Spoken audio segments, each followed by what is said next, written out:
Hi, everyone. Thank you for joining us today. We're going to take a few more moments to allow others to log on, and then we'll get started.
Well, greetings. If you're here with us on the East Coast, it's good afternoon. And for all of our friends joining us from the West Coast, good morning. It's my pleasure to welcome you to our 34th webinar in the Coffee with series hosted by the Greenleaf Center for Servant Leadership here at Seton Hall University. I'm Reggie Lewis, Executive Director of the Center, and it's great to greet everyone who's logged on today from both the East and the West Coast to take part in our conversation with the California Assemblymember Isaac Bryan, a fresh voice and an amazing servant leader. I'll give a more formal intro of the Assembly member in a minute, but first, a word about our webinar series and the Center. The Coffee With series provides the Center the chance to showcase, I should say, the inspirational stories of servant leaders and the endless ways in which individuals, organizations, and society in general can be transformed by the power of servant leadership, a philosophy in which the leader first seeks to serve. And I assure you, Assemblymember Bryan will not disappoint us today. For over 60 years, the Greenleaf Center has worked to promote the awareness, understanding, and practice of servant leadership.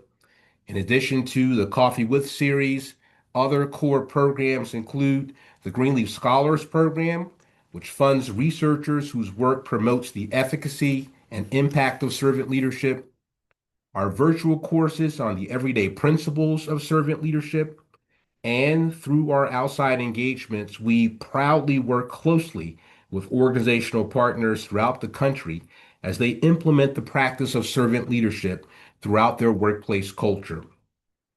Before a proper intro for our guests, I'd be remiss in not acknowledging the generous sponsor of the Greenleaf Center's 2025 Coffee with Webinar series, the Terrell Fund. The Terrell Fund is a foundation that serves children and families in New Jersey and Vermont.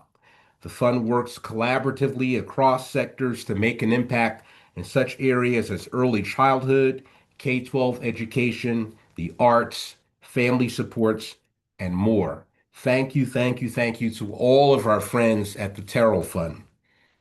And now the moment that we've all been waiting for. It's truly an honor to welcome today's guest, Assemblymember Isaac Bryan. Mr. Bryan represents California's 55th Assembly District. And in that capacity, he serves as chair of the Committee on Natural Resources, the Assembly Select Committee on Poverty and Economic Inclusion. He also sits on three other committees: Government Organization Committee, Judiciary, Privacy, and Consumer Protection Committee, and the Joint Legislative Committee on Climate Change Policies. In 2024, he was elected vice chair of the California Legislative Black Caucus. Prior to his election to the Assembly, Mr. Bryan led a ballot measure that brought millions of dollars a year to address racial injustice and strengthen communities in Los Angeles. He's also served as the founding director of the UCLA Black Policy Project, a think tank dedicated to advancing racial equity through rigorous policy analysis. Additionally, while working for the city of Los Angeles, Mr. Bryan authored the city's first holistic report on the needs of formerly incarcerated Angelenos. For years, his academic and legislative work has been a powerful driver at the intersection of environmental, economic, education, racial, and housing justice. Mr. Assemblymember, are you ready? Do you have a mug with some good old California coffee over there for our Coffee with series? I have definitely had some coffee this morning. It's really great to be with you all. All right, great to have you. And just for our audience, particularly for those joining us for the first time, you will also get a chance after my formal portion of the interview to ask our assembly members some questions. So get your questions ready and get them ready to load up in our Zoom Q&A feature. But let's begin a bit with learning about where our guests grew up. Sir, where did you grow up? And are there any fondest memories that you can safely share? Well, I grew up a little bit of everywhere. So I was born in Dallas, Texas, given up at birth by my biological mother, adopted by a family that did foster care for 26 years, had over 150 children come through the household, and they adopted nine of us. During my childhood, I lived in Texas, Florida, Utah, but came to Southern California when I was 10 years old. And I've been here ever since. And so California is home. California is where I would say I grew up, although I've lived many places, and I was formerly born in Texas. And fondest childhood memory, I have 12 brothers and sisters. And so we had enough for like full court pickup basketball games just in the family. We could go 5-on-5 with a sub on each team. And so I really enjoyed playing basketball with my brothers and sisters. I think that is something I'll cherish forever. So obviously growing up in a full household with all kinds of energy bursting at the seams. I would imagine family reunions are also quite interesting with your family. Very, very much so. And we are all over the country at this point. And so you can find a Bryan in just about every state. Excellent. We need that, right? Um, I know a lot of folk are curious as to what the most influential factor was for you that led you into this rich and robust life of public service. What's the most influential factor? I think again, it's my family. So the conditions that led to me being adopted, my biological mother being a teenager, a sexual assault survivor, deep Mm, poverty, substance abuse in the family, that led to me not being able to be raised by my biological family. And growing up, you just saw the way that poverty and struggle seemed to compound on each other. And the children who were impacted by that came to stay with us. And nine of us ended up being adopted. And I think you see the way up close systems fail and people mm, fall through the cracks, not because of any moral failing of their own either. And in some instances, because of poor design. I think on my best days, I believe it was unintended consequences. And on mm. my cynical days, I believe these were design features that folks in policy rooms could have predicted when they made those decisions. And that ultimately led me to wanting to be somebody who changed the way our systems interact with community and improve the conditions of life for people who need it the most. And indeed, you are changing every day and making our communities better places. And we'll get into some of that.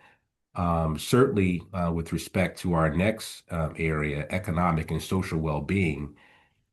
Clearly, economic and social well-being for Californians has been apparently at the heart of your work. So the one day in which the phones have not been turned off, they ring while I'm interviewing you. So we'll ignore that. All good. So we're economic and social well-being is something that you have championed. And the first question in this area has to do with healthcare affordability, which remains a top priority for voters. From your perspective, especially given the latest developments in this area, what practical bipartisan strategies exist to control healthcare costs without compromising quality or access? Well, I'm going to have to reject just a small part of the premise of that question, but only because of the times that we're living in. I don't know that bipartisan solutions exist Mhm. right now, Mhm. in this kind of a polarized federal government in particular, where Mhm. a win for one side of the aisle is just not working with the other side. That Mhm. is considered a victory, even if it costs people their livelihood, their social safety nets, their ability to be seen in an emergency room if they are dying has become part of our political gamesmanship Mhm. instead of the policy solutions we should all be working towards. But I do believe that every um, person in this country is going to have a health crisis at some point in their life. And it's one of those things that connects all of us. Affordability is critically important. And if we look at our system compared to other developed systems around the world, it is entirely way too expensive, especially for the quality that we're getting. The Affordable Care Act that President Obama put into place was a major step towards heading towards what I believe is a better system, a universal healthcare system where healthcare becomes a human right, in a basic, essential service provided to you as a resident of this country. We see those models performing around the world. They're performing at a high level. They offer a better quality of care at a lower price point. For some reason, we've decided baking in profit margins into life-saving, sustainable care is the best we can do. And I think we can do better.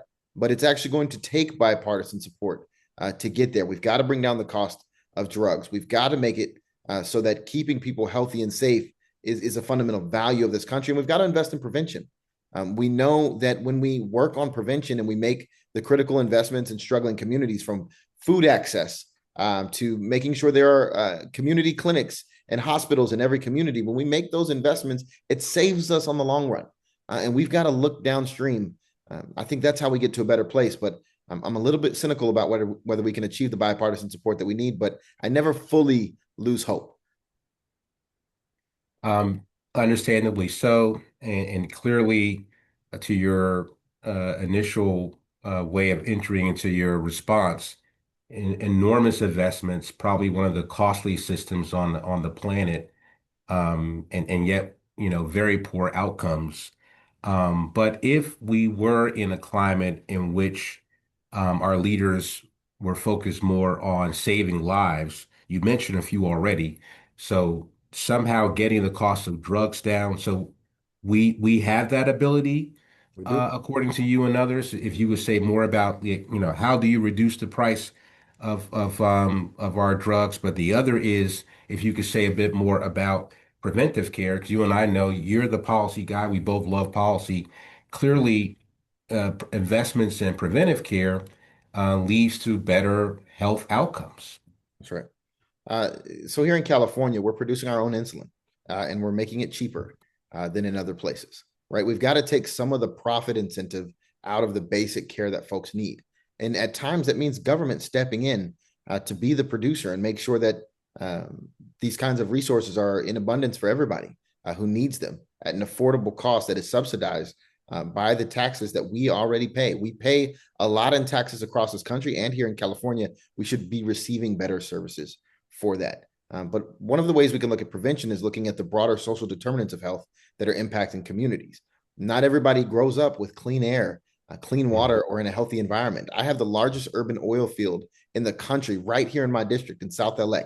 We Wow. passed legislation 2 years ago to close it by 2030, which is a historic move, but that is a public health move, right? That is ensuring that our children can breathe and that we bring asthma rates down and we extend life expectancy. We've got to make sure that folks don't grow up in food deserts. I passed 3 liquor stores before I get to my first grocery store.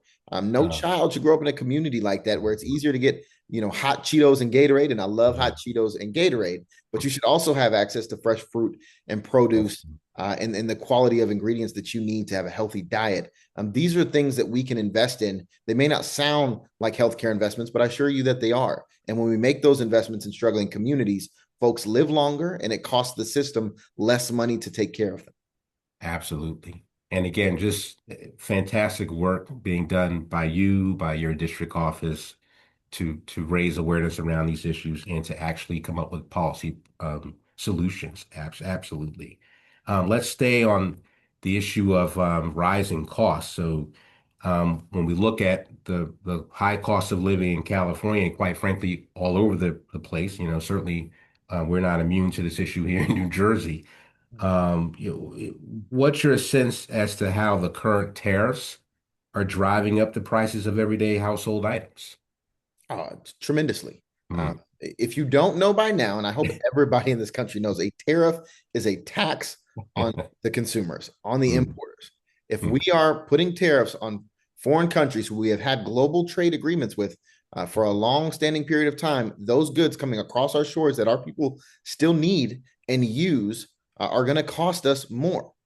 We've participated in a global economy for a long time now. We were one of the countries who helped encourage this because not every country has a comparative or absolute advantage in production. And when we share what we do best with the world and the world shares what they do best with us, everybody wins. A rising tide lifts all boats. But putting a tax at the border on that only hurts American consumers. And we've seen it in real tangible ways at Thanksgiving, Christmas shopping, or holiday shopping this holiday season. You were going to feel it. You were going to see it. And we've seen it in more direct ways.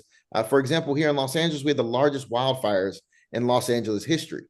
And the price of lumber is higher than it's ever been Ah, because we don't mm, produce all of our mm. lumber. In fact, we get a lot of it from our good friends in Canada That's and right. in other places. And so we are making it harder for the American people. And when I say we, I mean the federal government and specifically the Trump administration. We've got to be very honest about that. We've got to talk about that. We've got to organize around that because we can make this country more affordable. We can make California more affordable, but we've got to know what we're fighting against.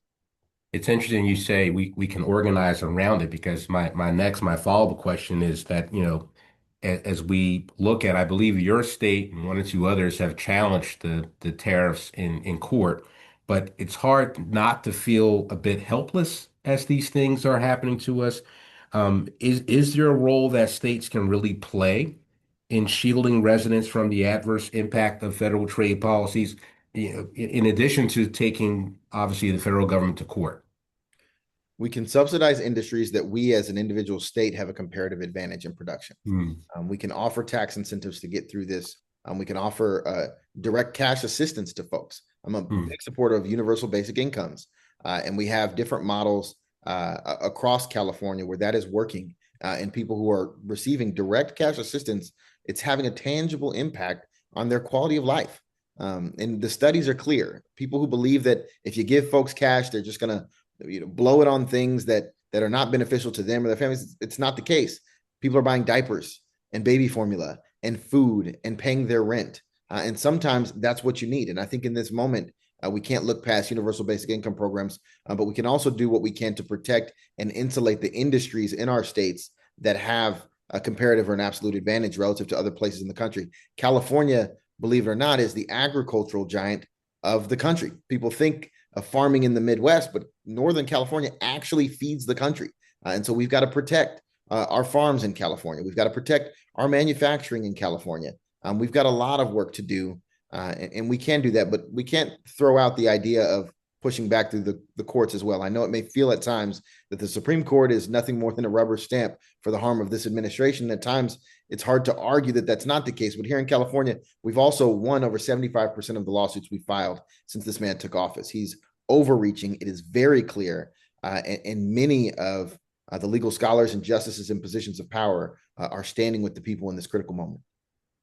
Yeah, and you've got an amazing attorney general out there too, helping to lead the rest of the country Absolutely. with respect to that.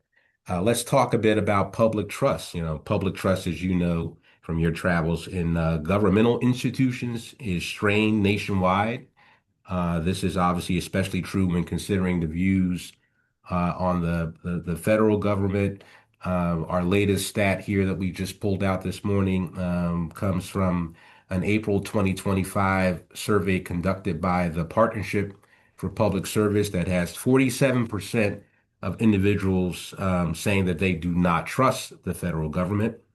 As a California state legislator, how do you work to rebuild trust and maintain credibility with constituents, but especially during these, as you've already mentioned, these intense times of political polarization? Yeah, we've got to be clear about who we are. Mm, Anyone who runs for office and serves the people, I think people should feel that service. That servant leadership, if you will, is the cornerstone of how you operate. I had a moment this year where a number of car washes in my district were raided by ICE agents in the federal government. And I remember standing with a little girl. Her name was Esther. And it was the day before she graduated. Her father was picked up in one of these ICE raids. There was no idea where he went or where he had gone. And I remember a federal official was asking her a question and she closed all the way up. She would not respond to him. And then I came over and I started talking with her and she opened all the way up to me. There was some sort of sense of safety, even though I was still the government, that I cared about you and that I have your back and that I was going to support your graduation the next day and create a resolution for you from the state. mm, And that government should be here to help you, not to yeah. destroy your family. And I think when you move in that kind of way, when people can feel the authenticity in your service, that is how you build those bridges. That's how you protect that trust and ensure greater confidence. I think also in this moment, we've got to be clear about who we are and who we are not. And the Mhm. federal government and the Trump administration is giving us very bright lines about who we are not or who we should not be. And I think we've got to do all that we can to be clear about that is not us. And that we in California and we as state legislators are here to improve the conditions of life for Californians. And for me, it starts with those who are struggling the hardest. And then helping folks to remember who we are, who we should be, that should always entail our values, with caring being at the root of all of that. The kind of caring you demonstrated towards that young lady, and she'll probably never forget that. Caring is also a big part of how we engage or re-engage our communities. Despite the lack of trust I just mentioned, in addition to the lack of trust, there's a limited civic engagement. Just curious, given the amazing work you and other leaders recently pulled off with respect to something called Prop 50, um, just curious as to how you all were able to sort of shift the tide a bit around that issue to pull out tremendous support to get that done. And even before you answer that part of my question, tell our audience, because everybody's not up on the Prop 50 issue and why that's important for folk who don't even live in California. Tell us about what Prop 50 is and what it does. So Proposition 50 was a ballot measure that was recently passed here in California with a resounding margin. The race was called within 5 minutes of the polls closing. Um, it was started a few months prior to being put on the ballot when the president of the United States called down into Texas, called Governor Greg Abbott, and asked the governor for 5 additional congressional seats. Essentially, can you gerrymander poor and struggling communities, and especially Black communities, in such a racially motivated way that it would eliminate representation of people like Jasmine Crockett, for example, and create opportunities for 5 more Trump supporters to go to Congress? And Governor Greg Abbott said, absolutely, we can do that. And Democrats in the Texas legislature fled the state. So disgusted, they left their own state to prevent a quorum from taking place so they wouldn't have to vote on these maps. And while they were literally on the run, fugitives of their own state for standing up for true and honest representation, they came by California. And I had a conversation with many of them. And if you may recall, I told you I was born in Texas, Dallas specifically. And they asked us very clearly, can California do anything to step in to offset this harm? And we decided in that moment we were going to fight fire with fire. We have one of the few independent redistricting commissions in the country here in California. They draw independent lines every 10 years. But if the Trump administration is going to break that 10-year cycle to gerrymander in the middle of his presidency to try to consolidate power, that we have a responsibility to step in and try to offset that while still remaining compliant with the Voting Rights Act and actually increasing the representation of disadvantaged communities. And that's what we did, except unlike Texas, where the Texas legislature and the governor unilaterally approved their gerrymandered maps, we said, let's give the people of California the final say. So we drew the maps and we put them on the ballot, but ultimately it's the people of California who will decide whether we push back against the authoritarian power grab coming out of the federal government and stand up for true representation, not just here in California, but across the country, whether we will fight fire with fire or whether we will turn the other cheek and fold. And in this moment, the people of California said it is time to step in. It is time to step up. It is time to fight back. And that's what Prop 50 was. California voters approved those maps. And now we're going to organize and send five additional Trump agitators to DC instead of folks who will instead align with an agenda that we believe is harmful to Californians and harmful to folks across the country. And indeed, the California approach, again, rooted in tapping into the voices of the people, arguably offers a model for how one should go about or approach redistricting, particularly if it's beyond. Normally, isn't redistricting done usually at the 10-year mark to align with the census? So if you're doing it prior to that, then it should be truly a democratic process if you engage in those kinds of activities. It's the first time in the history of this country congressional maps have been given to the people of a state to get final approval. Outstanding. Let's move back to the issue of immigration, since you mentioned the example with the young lady and her father, that unfortunate incident at the car wash. Um, and this will be we're almost nearing the end of my portion. America obviously is still a nation of immigrants. So why should Americans be concerned about the current immigration policies, but more in particular, in light of your example, the way in which policies are being executed today? Yeah. The current policies degrade our humanity. They make us less than. When you see people as less than human beings, not as your neighbors, not as contributing members of our society, that hurts all of us in ways that will have a lasting impact. It's also an incredibly inefficient process. It's why they've had to lie to us all the way through. Remember, they started by telling us they were going after violent criminals. And instead, we found out that over 70% of the people who have been apprehended had no violent criminal history at all, most with no criminal history of any kind. And many contributing to our local economies. Many contributing to our local economy. Many have been apprehended without due process that's afforded to everybody who steps foot in this country. Going back to those car washes that happened in my district, not only did they not have warrants to go after the employees of the car washes, there was a father, Arturo Vasquez, who was pulled out of his car. He was getting his car washed, and they kidnapped him in front of his 5-year-old son. I don't know how you do that without racial profiling and using the worst kinds of tactics with impunity. It's also incredibly expensive. And the big, beautiful bill or big, beautiful scam, however you look at it, $100 billion has been given, over $100 billion has been given to our immigration enforcement. That is more money than most militaries around the world. Militaries around the world. Here in Los Angeles, we approved a tax on ourselves to raise $1 billion over 10 years to solve homelessness. This is 1,000 years of our homeless money going to immigration enforcement here in Los Angeles. That is how imbalanced the federal government spending priorities are. You're taking healthcare, you're taking food from families, and you're taking valuable contributing members of society out of their homes. None of that is good for California. None of that is good for the country, both in the short term and in the long term.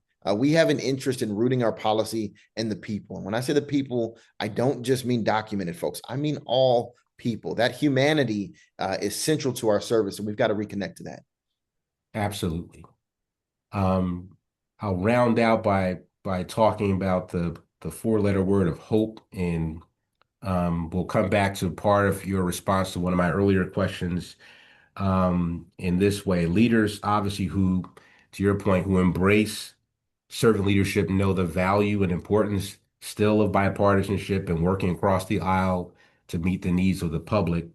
Obviously, we're in a climate in which most leaders, even the more thoughtful leaders on the other side, if you will, they calculate and they say, hey, there are no incentives to working collaboratively with the other. How do we eventually break through all of that to create a healthier way to do the people's business? Because clearly you're not anti-bipartisanship. So how do we get to higher ground, Mr. Assembly Member? Yeah, I think we lead with our humanity and our shared values. We Mm, actually have more in common, even across the aisles, than not.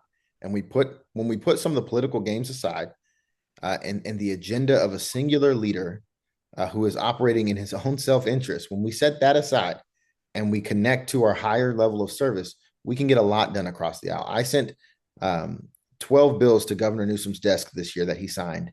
10 of them had bipartisan support. And some of them had the kind of bipartisan support you would never expect. I'll give you an example. When wildfires were raging in Los Angeles, we had nearly 1,000 incarcerated firefighters on that fire line, and they were earning slave wow. wages $1 an hour. Huh. I wrote legislation to raise their wages to at least the federal minimum wage, 7.25 an hour, a Mm, 700% increase. mm, $10 million in ongoing funding is what this pay increase would cost. That's mm, $10 million directly into the pockets of incarcerated workers. Now, that should not have bipartisan support if you're just playing traditional political games.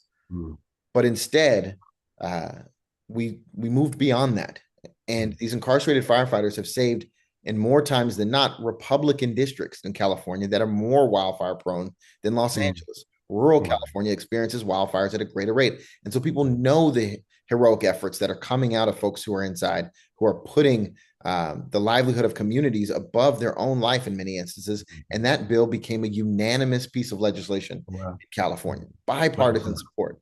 And Mm, I don't think it would have had the impact or that we would have been able to secure the money in the budget had it not had that kind of robust support. And so wow.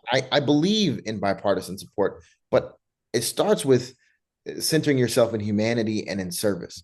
And if that's Mm, not something that we can agree on in a bipartisan fashion, then I'm just going to keep moving on without you. But I would love to do things across the aisle if and whenever possible. wow. Well, that's an amazing example, by the way, with the firefighters. That's amazing.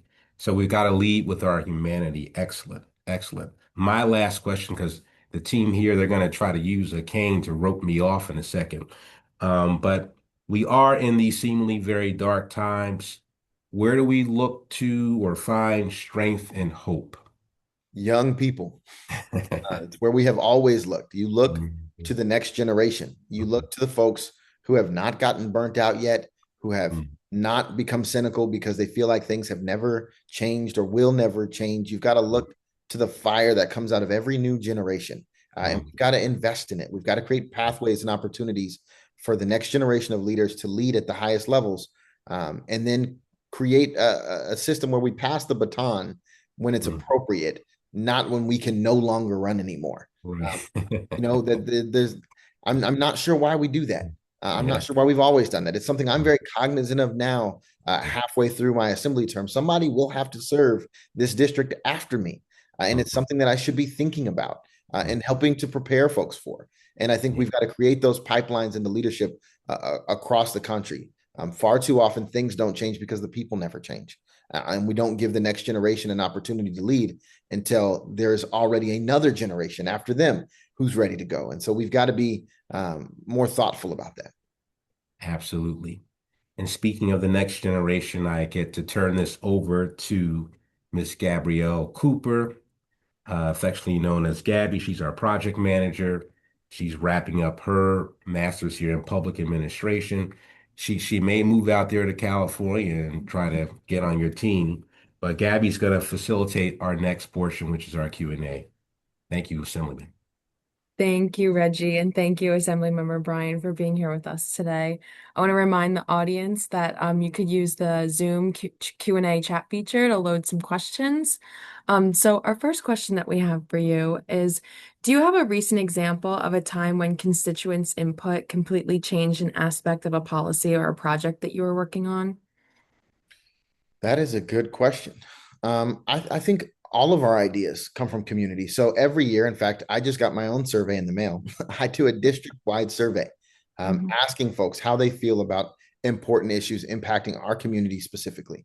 And based on that feedback, we try to craft legislation that's responsive to it. So one of the things that we've heard in the last several years and that we heard for the last several decades is that this oil field, the Inglewood oil field in our district, is harmful. That it lowers people's life expectancy. It makes it harder to breathe. Um, it has a negative environmental impact on all who live around it, and that folks would like to see it disappear. And so that inspired our legislation to close it by 2030 and forced the polluter to put into a community repair fund that can only be invested in the communities that were directly impacted by its harm. Wow. That is an example of something that came from community. That's awesome. Yeah. Just being able to communicate with your constituents, listen to them, their concerns, it's definitely what's needed. Can you point to a time when the state got something wrong, and how did you listen and learn and correct that issue? So I'll give you a small one because the state gets things wrong all the time, and I step in every chance I can. But I'll give you one that impacted people I know and also impacted me personally.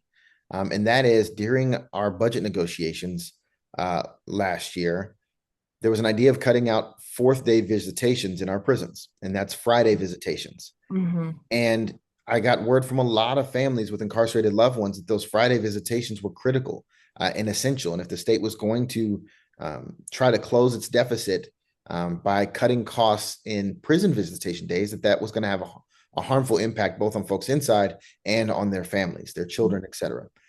For me, I also have a loved one who is incarcerated in Pelican Bay, which is a far north prison in California, and I am constitutionally required to be in Sacramento Monday through Thursday. Yeah, So cutting out Friday visitations, I felt the same struggle that families across California were feeling. of And so course. that is just one example of raising the issue that we shouldn't do this. There's waste in spending, there's mismanagement at times, but you shouldn't cut the basic things that struggling people need to feel healthy, to feel whole, to be taken care of. That's the role of government. And so we found another way to plug that fiscal hole without harming the families who have loved ones inside. Wow, thank you for that. So besides the surveys that you send out to your constituents, what other ways do you gain feedback and keep them updated on things that are going on in your communities? So I go everywhere. You can catch me at a Shabbat service, at a church service, at a community meeting, at a town hall, at a neighborhood council, at a block club. I try to be as active and as present as possible. And Mm. when I'm not here in the district because I'm in Sacramento, my district team is everywhere that we can possibly be. We host town halls, both Mhm. virtual and in person. We do Instagram lives. We are very active on social media. So if you don't see me, but you want to follow the work, you should definitely and can follow us on there. I'm trying to exercise all the tools that we can. We send out a newsletter every single month. We're doing all that we can to make sure people hear about the work that we're doing, but also know about the resources that we can connect folks to. The ways that government and government agencies and organizations should be improving the conditions of your life. We've closed over 10,000 constituent cases since I've been in office, and I'm very proud of that. That's Wow. 10,000 people who got direct help from my office, and the team is phenomenal. But we continue to look for ways to be more innovative. Mm. But I think accessibility is part of service. If the people you serve have no idea how to find you or get a hold of you, that's a problem. Mhm. Yeah, certainly, especially when older folk maybe don't have social media, so you got to really address them in other ways. Um, what are some of the top, maybe say three concerns that you hear in these conversations that you're having with people? Are they very similar to the conversation that we just had with Reggie about affordability, immigration? Absolutely, the Yeah. cost of living is way too high. We here in Los Angeles, we have people who have tremendous excess, more than they could ever need, and we have a sizable population who have nothing at all, Mm. sleeping on the streets, and then an even larger population right in the middle of that, who are scared every single month that the bottom is going to fall off on their livelihood. That's what's keeping folks up at night. That's what folks are concerned about. That's the struggles that government should be working to try to alleviate. Definitely. So, public service can be demanding. So, how do you guard against burnout for yourself and for your team? I have a Great Dane. His name is Darius. And Mhm. he and I go to dog parks and we walk, and he is amazing. And he keeps me emotionally grounded. I also play basketball every chance I can. I'm getting older now, so my knees aren't quite what they used to be. But I think going out and putting some shots up is very therapeutic for me. Um, Somebody once told me back in the day that the movement keeps moving on without you. And Mm, sometimes you have to just pull back and take care of yourself. And I've tried to not forget that I am my best when I'm healthy and whole. And so if I need to take a quick second to reground, then that's important. And if I'm being super candid, that's what I'm going to do here at the end of the year as mm, well. We have our final holiday toy drive on the 21st. It's going to be a Crenshaw Christmas with the Crenshaw YMCA. But then after that, you actually won't find me for about a week and a half. Um, good. I'm going to spend time with family and Yeah. take time to breathe. But then at the top of January is a new legislative session, and we get right back to the work. Right back to it. And then how do you support the team, your people that work for you on avoiding burnout? I make sure that they take the time that they need. So if, for example, if we are going late into the night, which my district director and I are going to tonight, we have a lot of events that we're supposed to be at. I really don't need you in the office at 9 o'clock the next morning. How about you come in at lunchtime? I make sure that folks feel safe. Open door policy. Come and tell me. Look, I'm exhausted. Um, can you staff yourself? I'm the kind of member who I'll staff myself. And folks think that that's crazy. You're going to go to an event by yourself with like, I'm okay. I Yeah. really Hmm. like it's my community. I if I can't walk around my own community, then there's a whole other problem. And so it's making sure that we balance, having people do their job at a very high level, but also take care of themselves at a very high level. And my district director, Michelle, and I have this conversation often because she works unbelievably and she will continue to work unbelievably unless you tell her to stop. And I think the time also when I take time off, I try to find ways for my team to work remote as well or to take some time as well. Because if I am not on, you know, Yeah. people still may need you, but the office is definitely moving slower. Hmm. Yeah. Well, that's the servant leader in you, making sure that the needs of the people that you're serving are met, so that you can all band together and achieve great things in the for the district. So I think we have one more question. So we're on a college campus, and you mentioned how the next generation are the ones that we look to, that we should look to support these issues that we're facing. So, what advice do you give to the next generation, looking at what's going on right now, how it can be scary? Some people completely turn off from what's going on. They want to not pay attention or get involved. But what encouragement and advice would you give to those people? Know that you can make a difference, and that your opportunity to make a difference may come faster than you expect or in a different shape than you expect. When I was in graduate school getting my MPP at UCLA, Trump took office the first time. Oh, And I wow. remember we all like cried. What are we doing? Why would I work for the government? There will Yeah. be no government. Um, Mhm.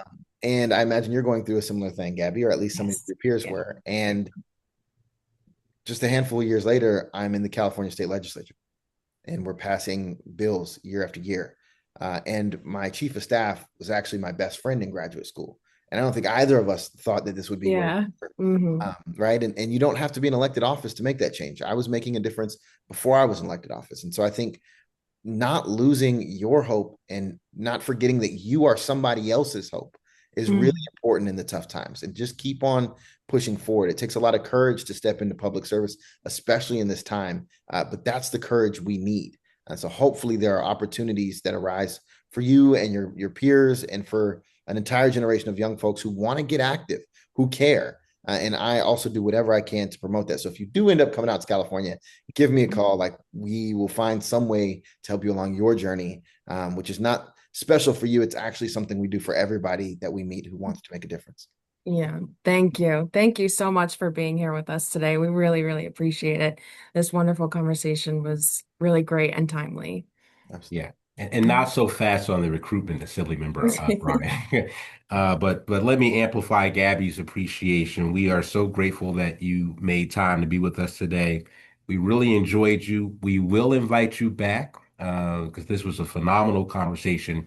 And obviously, all the people of the 55th district are better off due to your servant leadership. You bring them hope, you bring us hope. So thank you for all that you do. Well, thank you all. It was really, really great to be with you. And real quick, before we all log off, I have a few super quick announcements. So if you'd like to stay connected with the Greenleaf Center, you can follow us on these platforms here, LinkedIn, Facebook, and Instagram. We post all of our upcoming webinars and events on these platforms. And lastly, if you could take a super quick minute to complete the Zoom survey that will pop up after this session, that would be greatly appreciated. So thank you so, so much, Assemblymember Bryan. We had a great time with you today. Thank you all. Take care. All right. Thank you. Get in that basketball. Yes, sir. Take care.